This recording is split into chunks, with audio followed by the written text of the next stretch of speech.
I den her video vil vi snakke om proteiners rumlige struktur. Og man snakker om, at proteiner de har lidt de her forskellige strukturer. Og den første det er den primære struktur, som angiver rækkefølgen af aminosyrene i peptidkæden, altså aminosyresekvensen.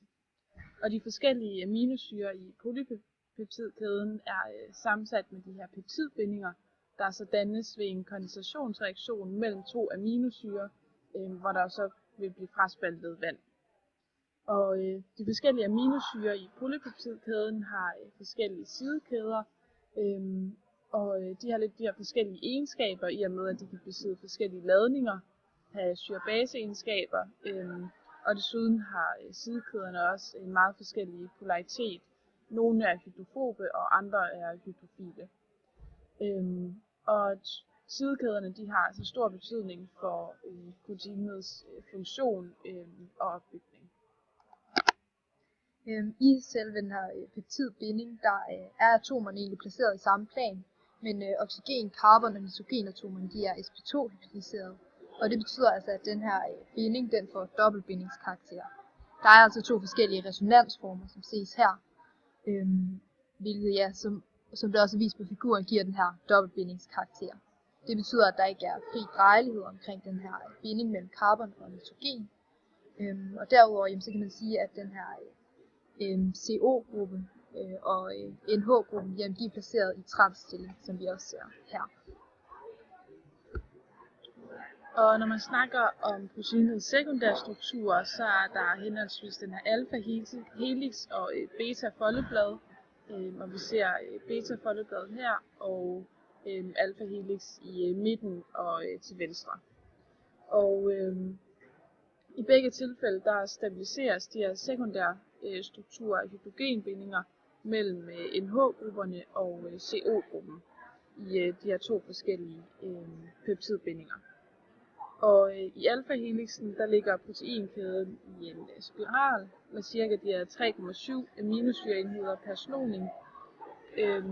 Og som vi ser helt derude til højre på billedet, så er sidekæderne typisk vendt væk fra spiralens midte, og det er ofte i de her vandige opløsninger, hvor de hydrofile sidekæder altså vil vende ud mod omgivelserne, og så de mere hydrofobe vil vende indad mod midten. Så er der proteinets tertiære struktur, og det er egentlig, man kan sige, den rumlige struktur af det enkelte protein.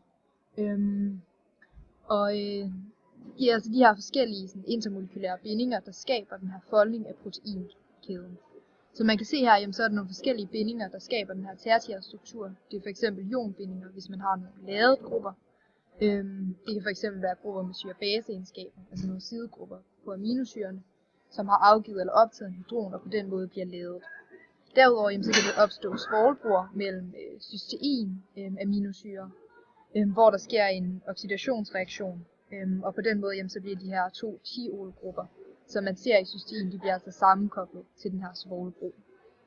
Derudover jamen, så er der også upolær vækstvirkning, der kan altså opstå nogle London-bindinger imellem aminosyrer med hydrofobe sidegrupper.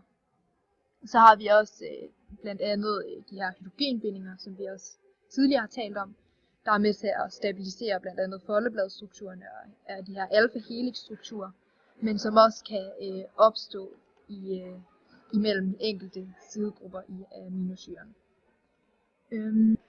Endelig så er der proteinets quaternære struktur, som er den struktur, der fremkommer, hvis flere proteiner de er knyttet sammen.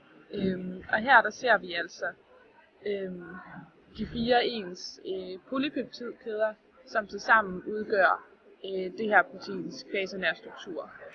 Generelt så har proteiners struktur meget stor betydning for deres egenskaber, hvorfor en ændring af strukturen, altså en denaturering af proteinet, vil ændre på proteinets egenskaber også.